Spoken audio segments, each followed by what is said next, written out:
Assalamualaikum guys. Di sini kami dari kelompok 1 yang beranggotakan 3 orang.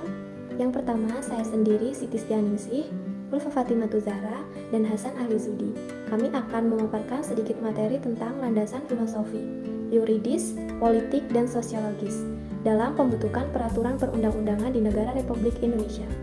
Materi yang pertama yaitu landasan filosofis merupakan pertimbangan atau alasan yang menggambarkan bahwa peraturan yang dibentuk mempertimbangkan pandangan hidup, kesadaran, dan cita hukum yang meliputi suasana kebatilan serta falsafah bangsa Indonesia yang bersumber dari Pancasila dan pembukaan Undang-Undang Dasar 1945. Dasar filosofis merupakan dasar filsafat atau pandangan hidup yang menjadi dasar cita-cita sewaktu menuangkan bagi bangsa Indonesia. Dasar filosofis itu adalah Pancasila, sehingga pada prinsipnya tidak dibuat dan tidak sah untuk peraturan perundang-undangan yang dibuat jika peraturan dengan Pancasila sebagai filsafat dan dasar negara Indonesia. Sekian, saya serahkan ke pemateri selanjutnya, Ulfa Fatimatu Zahra. Hai, perkenalkan nama saya Ulfa Fatimatu Zahra. Di sini saya akan menerangkan landasan yuridis. Landasan yuridis merupakan pertimbangan atau alasan yang menggambarkan bahwa peraturan yang dibentuk untuk mengatasi permasalahan hukum atau mengisi kekosongan hukum dengan mempertimbangkan aturan yang telah ada, yang akan diubah atau yang akan dicabut guna menjamin kepastian hukum dan rasa keadilan masyarakat. Landasan yuridis menyangkut persoalan hukum yang berkaitan dengan substansi atau materi yang diatur sehingga perlu dibentuk peraturan perundang-undangan yang baru.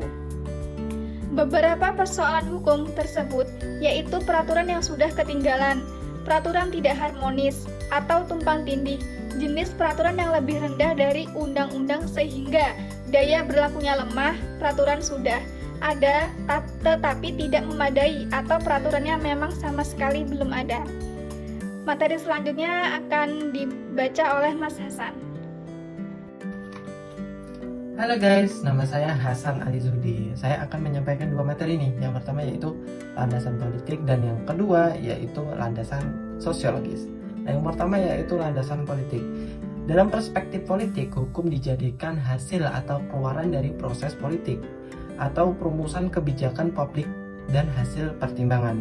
Tetapi selain hukum merupakan produk dari pertimbangan politik, politik hukum juga menjadi pedoman serta dasar kebijakan dalam memilih undang-undang mana yang harus ditetapkan suatu negara. Dalam negara demokrasi, mengingat penanaman modal yang ditentukan oleh undang-undang bersumber dari kemauan masyarakat, keinginan tersebut diwariskan oleh wakil rakyat yang kemudian ditangani dan dimunculkan dalam bentuk undang-undang dan regulasi. Bentuk peraturan di Indonesia berbentuk politik. DPR atau Dewan Perwakilan Rakyat memiliki wewenang dalam membuat undang-undang, dan tiap RUU atau rancangan undang-undang dikaji oleh pihak DPR dan Presiden menyetujui secara bersama. Begitu. Itu tadi adalah landasan dari politik. Oke, sekarang adalah landasan sosiologis. Landasan sosiologis merupakan pertimbangan atau alasan yang menggambarkan bahwa peraturan yang dibentuk untuk memenuhi kebutuhan masyarakat dalam berbagai aspek. Landasan sosiologis sesungguhnya menyangkut fakta empiris mengenai perkembangan masalah dan kebutuhan masyarakat dan negara. Dan kata lain bahwa landasan sosiologis merupakan landasan yang terdiri atas fakta-fakta yang merupakan tuntunan kebutuhan masyarakat yang mendorong perlunya pembuatan peraturan perundang-undangan, yaitu bahwa ada sesuatu yang pada dasarnya dibutuhkan oleh masyarakat sehingga perlu pengaturan. Begitu tentang landasan sosiologis. Oke guys, sekian dari presentasi kami. Apabila ada kurangnya atau salah kata atau apapun itu, kami dengan rendah hati dan dengan sadar meminta maaf sebesar-besarnya. Oke, kami akhiri. Wassalamualaikum warahmatullahi wabarakatuh. See ya.